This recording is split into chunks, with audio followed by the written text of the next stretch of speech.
Ô, Isabela, e aí como é que foi te formar se tu és formada em arquitetura, né? Tu já sabia que tu querias ser arquiteta? Sempre quis, sempre quis. Aí isso para mim era algo bastante definido. O meu irmão fazia engenharia civil e eu acompanhava os projetos e eu dizia, eu quero fazer essa parte do desenho, mas eu odeio o cálculo, eu quero fugir do cálculo. Ele dizia, tá, então vai para arquitetura, se é isso que tu gosta. E eu tinha isso bem definido na minha cabeça. Aí, quando ele ficou doente, veio a falecer, eu fiquei um pouco tentada a ir para medicina, biomedicina, para estudar sobre câncer, enfim. Mas acabou que, quando chegou a época do vestibular, eu disse, não, eu vou fazer aquilo que eu sempre quis fazer e talvez tentar trabalhar, através da arquitetura, espaços melhores e que proporcionem melhores condições para as pessoas que não estão em todas as suas capacidades físicas, sejam momentâneas ou sejam permanentes. Que aí eu passei a trabalhar com pessoa com deficiência. Eu trabalho com acessibilidade, arquitetura acessível. Esse é o foco em função disso. A razão disso foi o ter vivido a doença do Marcelo, ter vivido uma série de limitações que foram impostas pela doença num guri de 22 anos. Então, tu não imagina, né? Tu espera uma pessoa idosa tem algumas limitações em função da idade avançada, claro. Mas não de uma pessoa jovem que está se formando na faculdade, que luta, que namora, faz festa, enfim, tu não espera isso. Então, eu acabei me voltando na arquitetura, que era o que eu tinha a paixão, o entusiasmo, para uma área que eu pudesse contribuir com os espaços para todas as pessoas. Mas, então, tu realmente tens algo que te moveu a tomar essa decisão, a tomar esse caminho, que foi essa experiência que tu teve de dificuldade ali com o teu irmão naquele momento, né? Pô, massa. Nós também temos essa história. Nosso pai é paraplégico. Nosso pai sofreu poliomielite quando tinha 5 anos. E a vida inteira ele teve que lidar com isso, com essas coisas, assim, dificuldade de locomoção e tal. No início, o Pedro acho que não chegou a pegar, ele era mais jovem, ele caminhava com apoio de bengalas, assim, caminhava longas distâncias, subia vários lances de escada. Mas aí, com o passar da idade, ele não foi conseguindo não fazer mais. E sempre teve essa situação, né, que as coisas não são adaptadas, né? E aí vai adaptando a casa, né? A nossa casa já era adaptada para ele, assim, mas era adaptada para ele jovem. Né? Depois eles mudaram de casa, o pai e a mãe se separaram e tal.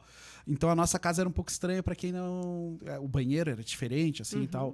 E já era meio adaptado. Né? Tu nunca te deu conta de que os banheiros... Claro. Espaços mais amplos. E a gente viveu isso também com o meu avô materno, né? Que ele teve várias isquemias ao longo da vida. E ele foi perdendo... Eu também acho que tu também não pegou isso. Não. E ele foi perdendo a mobilidade assim, ao longo da vida. Então foi, sabe, aquela coisa de... Aí sim, ir adaptando aos poucos até que ele não conseguia mais se mexer. E é uma coisa que realmente não se... Todo mundo passa por isso, né? E a gente planeja, em geral... Porque por que eu fui para isso na arquitetura? Em geral, a gente projeta a casa naquele momento auge da vida. Tu tá em torno de 40, 50 anos, tu tá com uma vida estável, tu tens recurso financeiro para investir, mas, em geral, tu tá super saudável. É o momento que tu tá saudável. E, normalmente, tu não pensa que daqui a 10, 20 anos, tu pode ter alguma limitação em função da idade. Normalmente, tu não pensa na questão da criança, que também tem uma série de limitações, porque ela tem uma altura menor, né? Ela vai crescer, mas ela vai passar por um período que ela precisa adaptar. Não pensa na mulher que vai ficar gestante, pode ser que tenha dificuldade de subir um lance de escada, e tu planeja toda a tua casa com 2 pavimentos.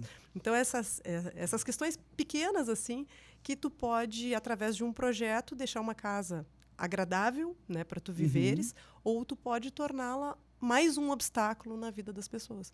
Então, foi por aí que eu O teu foco é mais em casa ou em prédio público também? Quando eu estudei, eu trabalhei com a parte de acessibilidade ao patrimônio histórico. Tá. Eu busquei... Se era para ir num troço complexo, vamos pegar o troço essa parte, bem forte. Porque tu trabalha com um conflito de 2 legislações. Por um lado, tu tem que adaptar para tornar acessível se tu tens um uso na edificação. Por outro lado, tu tens que preservar porque tem a memória de uma cidade, de uma comunidade naquela edificação histórica. Então, é um conflito de leis, mas que a gente tem que trabalhar, tem que discutir e tentar sanar, porque para tu dar um novo uso não adianta tu não possibilitar que toda e qualquer pessoa consiga ingressar e fazer uso do espaço. Então foi por esse caminho. Eu enxergava muitos prédios, porque Pelotas é uma cidade que tem essa característica, né? De muito prédio histórico, muito patrimônio, e que eu acho que tem que ser valorizado, tem que ser preservado, mas ao mesmo tempo ele tem que ter uso, porque acho que as pessoas, a partir do momento que se apropriam, isso não vem abaixo. Então, a partir disso é que eu trabalhei com essa temática no mestrado, acessibilidade e patrimônio, e na especialização também. E depois, no doutorado, eu fui para orientação espacial em aeroportos, que aí é um pedacinho da acessibilidade em um ambiente complexo e que pega. A orientação espacial não pega foco somente em pessoa com deficiência, pega para todos nós. Sim, né? Quem não teve dificuldade já em um aeroporto, que está com o voo no horário super apertado, e aí tu corre para um lado, e aí era para o outro lado, e aí falta uma sinalização naquele ponto de tomada de decisão, por exemplo.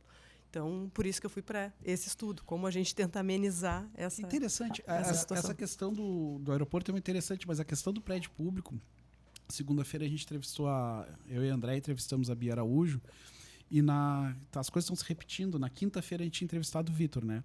O Vitor Ramil. E aí o Vitor falando da cidade de Satolep dele, em 1920, que Pelotas não preservou os prédios históricos, que teve de uma... Vazou, depois a Bia também, Araújo lembrava, que vazou o projeto de lei e muita gente depredou seus prédios históricos para não ter que preservar. E a Bia também lidou com restauro, acho que fazendo projetos, né? E eu lembro da faculdade de Direito ali da Federal, embora eu tenha estudado na Católica, teve que ser instalado um elevador ali. Uma rampa, né? Metálica. Eu acho que no início era até um elevador, não era? Não, no início era uma rampa. Uma rampa metálica que tem ali. E foi instalada em função de uma demanda judicial, né? Sim, na época. Sim. Não tinha um elevador também? Eu não lembro de elevador. Talvez é da época que eu ainda não estava aqui ou no período que eu morei fora. Porque eu morei fora de Pelotas por 6 anos, período que eu fiz mestrado, doutorado.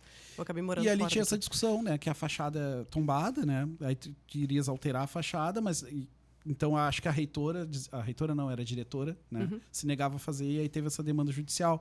Eu acho que isso é uma coisa que vem aumentando assim, a conscientização das pessoas e hoje os prédios públicos já são todos feitos, pelo menos projetados com acessibilidade, né? É isso, é que se tinha um receio muito grande de tu intervir e mexer naquilo que é o preservado. Se tem um medo ainda eu vejo um tabu forte na discussão dessa temática. Mas tem formas e formas de adaptar. Né? E tu consegue fazer uma adaptação que seja temporária e reversível.